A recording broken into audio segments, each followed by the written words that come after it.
Querido amigo, hoje iniciamos os nossos estudos no texto do livro de Levítico.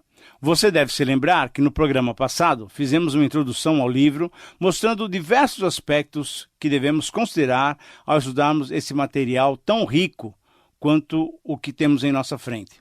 Antes de entrarmos no detalhamento do texto, antes de nos aprofundarmos no entendimento de cada regra, de cada norma, é importante que tenhamos uma visão geral, uma visão global do conteúdo do livro para que cada parte faça sentido e se encaixe no todo do livro.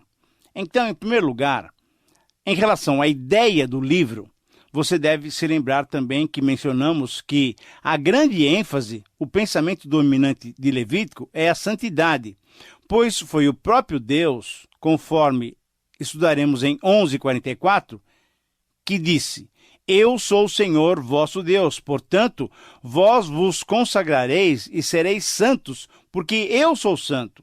Ora, assim a santidade do homem tem por motivação a santidade divina.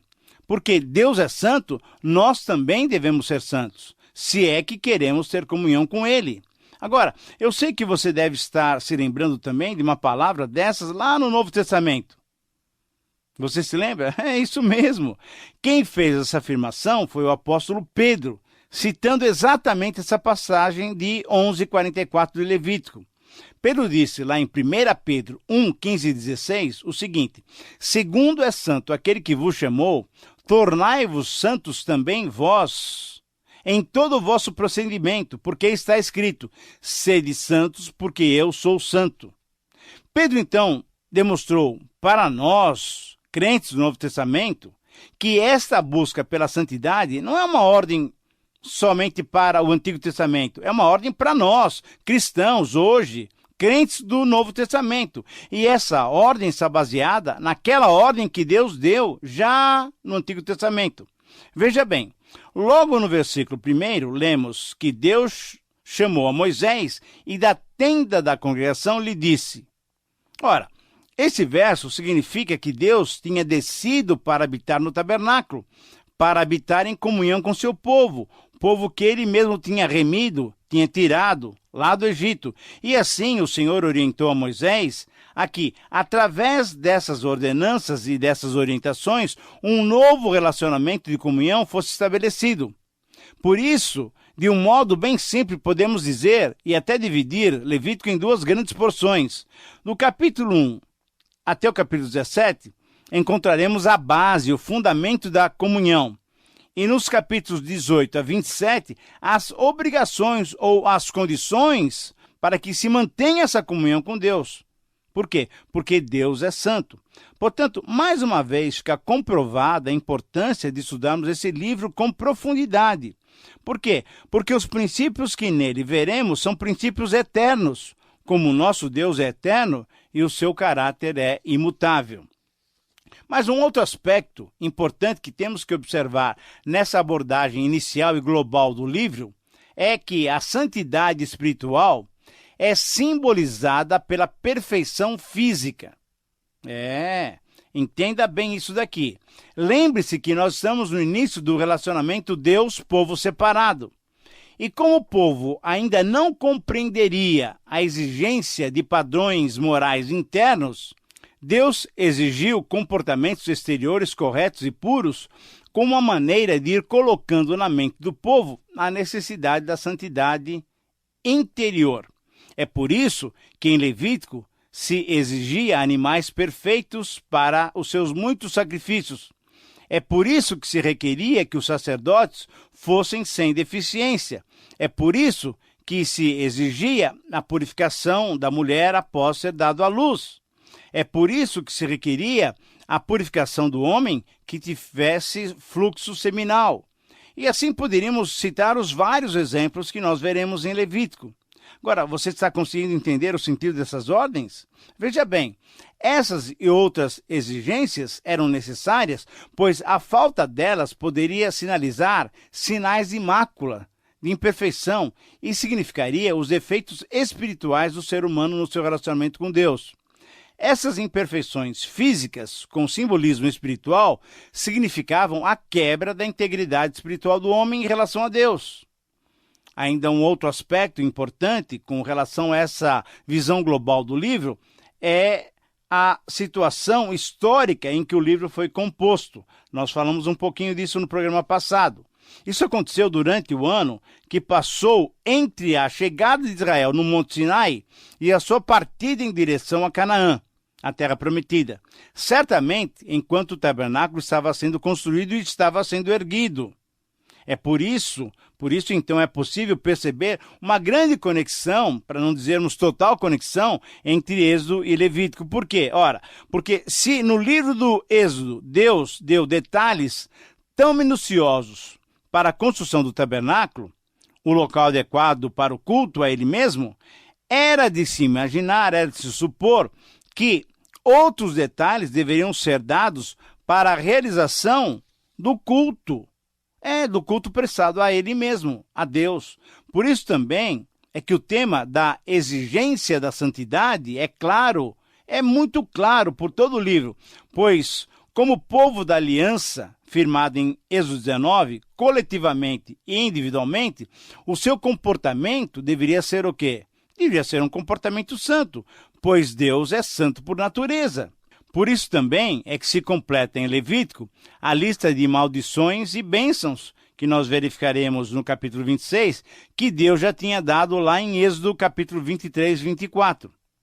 Um outro aspecto ainda dessa visão geral do livro é que se em Gênesis encontramos um Deus poderoso, justo, gracioso e único, se em Êxodo encontramos um Deus soberano, santo, justo, apaziguável e autoexistente, em Levítico, de modo geral, nós encontraremos o caráter de Deus, descrevendo-o como um Deus santo, um Deus imanente, isto é, presente entre os homens, e um Deus gracioso, porque é perdoador. Ora, assim cai por terra aquela ideia que muitos ainda têm, que o Deus do Antigo Testamento era duro, inflexível, e o Deus do Novo Testamento é cheio de graça, de misericórdia. Como nós vamos verificar no estudo de Levítico, Deus sempre foi santo e, ao mesmo tempo, sempre foi um Deus de graça, de perdão, de recomeço. Um quinto aspecto geral, global, que nós precisamos abordar em Levítico é com relação aos capítulos 1 a 7. Esses capítulos descrevem uma série de sacrifícios e ofertas que deveriam fazer parte do culto a Deus. Então, nós temos que entender que esses sacrifícios não foram estabelecidos com a finalidade de proporcionar redenção, justificação ou salvação no sentido ou no significado completo desses termos.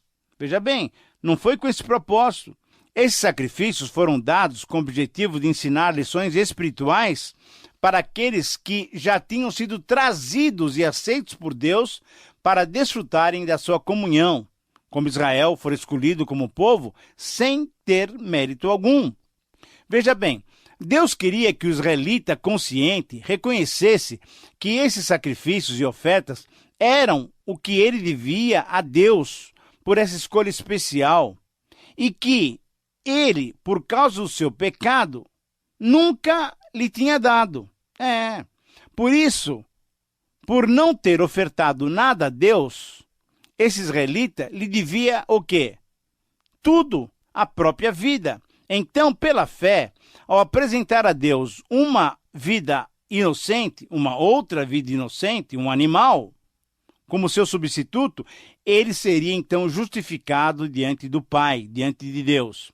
Agora, é importante lembrarmos e destacarmos que essa redenção, que essa salvação, essa justificação não se dava e nunca se deu pelo sangue derramado. Mas se dava essa justificação pela fé nessa substituição. A justificação sempre foi e sempre será pela fé. Um sexto aspecto dessa visão global de Levítico, nós precisamos mencionar também, que é o relativo aos 3 primeiros sacrifícios. Eles eram o holocausto ou a oferta queimada, primeiro. Segundo, a oferta de cereais ou a oferta de manjares. E terceiro, a oferta pacífica ou a oferta de comunhão. Todas essas ofertas se centralizavam na adoração e no reconhecimento de quem é Deus. E você deve ter sempre em mente o que nós já mencionamos, que os sacrifícios não foram elaborados para salvar, mas eles tinham a motivação de manter a comunhão com Deus na sua santidade.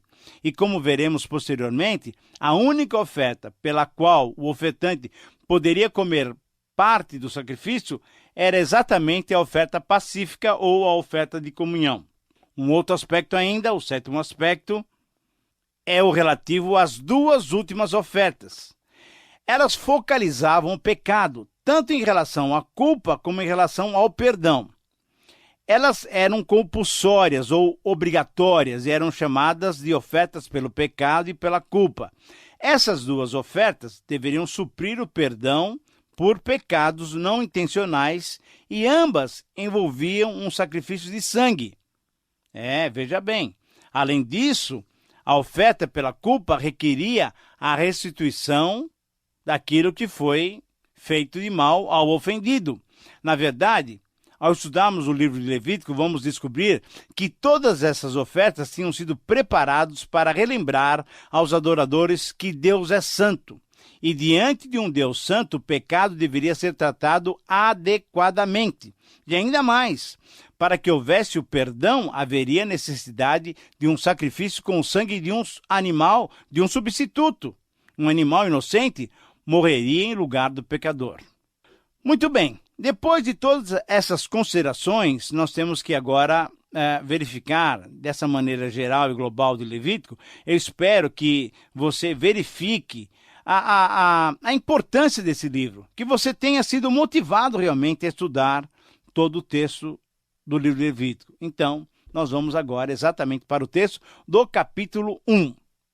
O primeiro sacrifício descrito é o holocausto, conhecido também como oferta queimada. Além dessa descrição aqui, também existem referências a esse sacrifício em capítulo 6, 8 a 13.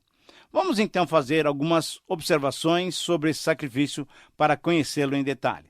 Primeiramente, literalmente significava aquilo que sobe a Jeová, e era assim chamado porque o verbo no hebraico significa subir. Por ser totalmente queimado sobre o altar, esse sacrifício subia um cheiro agradável perante o Senhor. O holocausto era a entrega da vida já salva ou do pecador já resgatado. Um segundo aspecto é que o animal todo era consumido, dando a ideia de que o ofertante em todo o seu ser era consumido, era dado ao Senhor, conforme nós vamos ver no Novo Testamento, em Romanos 12, 1. Terceiro, o animal seria macho, deveria ser sem mácula e sem defeito algum. Essa era uma perfeição, era um símbolo, na verdade, da perfeição que nós vamos verificar depois, e nós já verificamos estudando a vida do Senhor Jesus. Um quarto aspecto é que o texto é dividido em 3 parágrafos, e neles aprendemos que o holocausto poderia ser feito com um gado de grande porte, um novilho, poderia ser feito com um gado miúdo, ou um carneiro, um cabrito, ou ainda poderia ser feito usando-se rolas ou pombinhos. Um quinto aspecto, a pobreza, veja bem, querido amigo, a pobreza não serviria de desculpa para não se sacrificar ao Senhor. A oferta aceita pelo Senhor poderia ser grande, média ou pequena. Todos poderiam participar desse sacrifício relacionando-se com Deus. O sexto aspecto, no simbolismo que temos nesse sacrifício, podemos considerar cada um desses animais como figuras do Senhor Jesus. Por quê? Agora veja só, o novilho ou boi representava Jesus no seu serviço dedicado.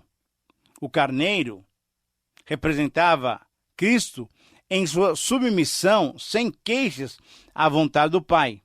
E o pombinho representava Cristo na sua inocência completa, uma vez que ele nunca pecou. E agora, um último aspecto que nós precisamos verificar com relação a esse sacrifício é em relação ao ofertante.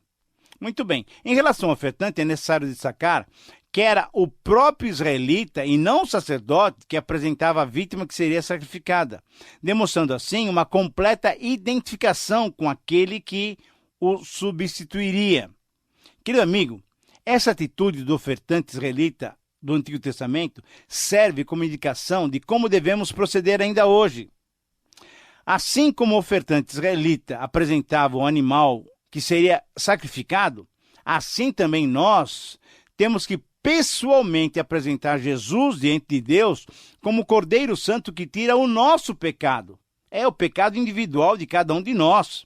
Temos que apresentar Jesus pela fé diante do Senhor Deus, para que Jesus, sendo aceito pelo Pai como Cordeiro sem mácula, também nos faça aceitáveis diante do Pai. Mas sobre esse papel do ofertante, é bom detalharmos as suas ações. Primeiro, ele apresentava pessoalmente a vítima para ser sacrificada, conforme o versículo 3. Segundo, ele colocava sua mão sobre a cabeça da vítima, conforme o versículo 4, identificando-se com ela, sinalizando que ele transferia para o animal aquilo que ele mesmo merecia para obter a expiação, isso é, para ser encoberto do seu pecado. E esse era o seu sentido original, o sentido original da oferta. Ele colocava, então, a mão sobre a cabeça da vítima. Terceiro, o ofertante próprio, veja bem, ele matava o animal, conforme o versículo 5, simbolizando que todo pecador deve reconhecer que ele pessoalmente foi o causador da morte de Cristo. Querido amigo, você percebe na sua vida que pelo seu jeito de ser, pela sua natureza, pela sua prática, pelo seu dia a dia pecaminoso, você foi o causador da morte de Cristo? Essa é uma realidade que nós temos que encarar. Em quarto lugar, o ofertante deveria esfolar o animal e cortá-lo em pedaços, conforme o versículo 6, simbolizando que o pecador deveria reconhecer em detalhes a excelência do sacrifício de Cristo no seu lugar. Um quinto aspecto, todo esse procedimento deveria ser feito, conforme o versículo 3, à porta da tenda da congregação, para que o homem fosse aceito perante o Senhor. O ofertante teria que fazer a sua oferta publicamente. Assim como hoje, publicamente devemos reconhecer Jesus como nosso substituto, crendo e confessando-o como nosso Salvador e Senhor, conforme lemos em Romanos 10, 9 e 10. Querido amigo, você está percebendo quanto simbolismo temos em cada uma dessas ações? Tudo isso era uma prefiguração do que aconteceria aproximadamente 1500 anos depois, quando Jesus se entregou voluntariamente na cruz por todos nós. Mas eu sei que alguém deve estar perguntando aí, mas então, qual é o significado desse primeiro sacrifício? Eu quero então agora argumentar um pouquinho sobre o significado desse sacrifício, isto é, do holocausto. Em primeiro lugar, para o israelita sincero, o holocausto significava que a consagração completa a Deus é essencial ao culto certo, porque o fogo consumia a oferta toda, transformando-a em aroma que subia até a presença e era aceita por Deus. Mas muito provavelmente, para o israelita que refletia um pouquinho mais sobre o seu ato de sacrificar, ele percebia que não era nem ele, nem a sua oferta que se elevava, que subia em completa consagração a Deus. Certamente, ele percebia que Deus teria um substituto muito mais permanente e não meramente um animal. Aqueles que em todos os passos desses sacrifícios, mesmo não tendo plena revelação das providências de Deus, saíam justificados, saíam assim justificados porque agiam pela fé. Agora uma outra consideração. Em segundo lugar, para o crente de hoje, o holocausto representa Jesus em sua perfeita consagração e rendição pessoal ao Pai. As exigências da lei de amar a Deus de todo o coração, de toda a alma, de todo o entendimento, de toda a força, conforme nós leremos e estudaremos em Deuteronômio 6,5, foram realizadas pela pessoa do Senhor Jesus. E assim, quando recebemos a Cristo, podemos oferecer a sua perfeita obra como feita por nós, pois nos aproximamos dele, nos apropriamos dele e da sua obra pela fé. Querido amigo, é assim que você se sente? É assim que você experimenta a pessoa de Jesus? Minha oração por você é que o Senhor Jesus seja pessoalmente o Cordeiro de Deus que tira o pecado do mundo, que tira o seu pecado. Mas, querido amigo, como falamos também no início do programa, também o texto do livro de Levítico, capítulo 6, 8 a 13, refere-se ao sacrifício do holocausto. Vamos ver esse texto. Disse mais o Senhor a Moisés: dá ordem a Arão e aos seus filhos, dizendo: esta é a lei do holocausto. O holocausto ficará na lareira do altar toda a noite até pela manhã, e nela se manterá aceso o fogo do altar. O sacerdote vestirá sua túnica de linho e os calções de linho sobre a pele nua, e levantará a cinza quando o fogo houver consumido o holocausto sobre o altar, e a porá junto a este. Depois despirá suas vestes e porá outras, e levará a cinza para fora do arraial, a um lugar limpo. O fogo, pois, sempre arderá sobre o altar, não se apagará, mas o sacerdote acenderá lenha nele a cada manhã, e sobre ele porá em ordem o holocausto, e sobre ele queimará a gordura das ofertas pacíficas. O fogo arderá continuamente sobre o altar e não se apagará. Esse é o texto de Levítico 6, 8 a 13. Ele se refere ao sacrifício que estamos estudando, ao sacrifício do holocausto. Agora, você percebe, além de alguns detalhes sobre as vestes sacerdotais, que essas palavras, dirigidas especificamente à família sacerdotal, isto é, a Arão e aos seus filhos, essas palavras também tinham por objetivo fazer com que a orientação muito clara fosse bem segura. Elas previam que o fogo dessa oferta subisse continuamente à presença de Deus. Na verdade, Deus estava orientando para que o fogo ardesse ininterruptamente, isto é, significando que a consagração ao Senhor, a consagração que o próprio Senhor espera do seu povo, não é alguma coisa ocasional e passageira, mas ela é e deve ser uma consagração contínua. Agora, uma pergunta bem pessoal. É importante nós aplicarmos esse sacrifício às nossas vidas. É dessa maneira que você tem se consagrado a Deus? Reflita sobre isso. Chegamos assim, então, ao final do nosso tempo de estudo. Escreva-nos por carta, por e-mail. Queremos compartilhar com você a palavra de Deus. Que Jesus, o Cordeiro de Deus, te abençoe. Um grande abraço.